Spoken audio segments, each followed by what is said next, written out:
Ang baybayin ng Cebu at Negros Islands ang magiging venue para sa isang linggong bilateral maritime training exercises sa pagitan ng Philippine at Indonesian navies. Sinabi ni Bernabe J. Zambale Jr., Public Affairs Officer ng Naval Forces Central nitong Miyerkules na gagawin nila ang Maritime Training Activity Philindo 2023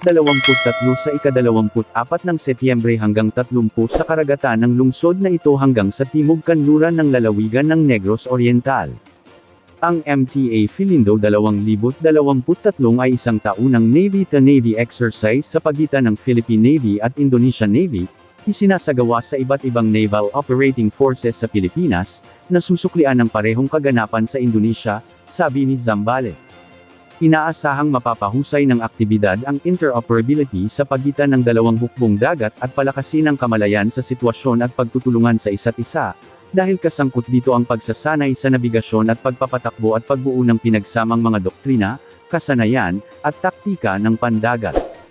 Itatampok din ito ang mga operasyong panseguridad sa dagat, pagsubaybay, pagreconnaissance, mga operasyon ng maritime interdiction, mga pagsasanay sa baril, at pagsasanay sa pagpapatakbo ng mga warship ng parehong bansa.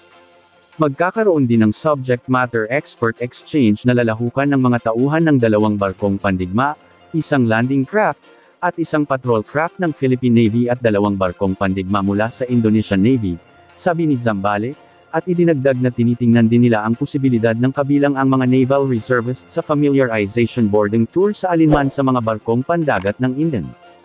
Sinabi ni Zambale na ang KRI Sampari at KRI Hiu ay lalahok sa maritime drills para sa panig ng Indonesia habang ang BRP Giner Tinangag, PG-903, BRP Ramon Alcaraz, PS-16, BRP Batok, LC-299, at BRP Enrique Jurado, PC-371, para sa panig ng Pilipinas. Ang Philippine Navy SEALs at Naval Air Wing ay magpapakalat ng isang fighter plane at isang O-109 attack helicopter para sa mga drills.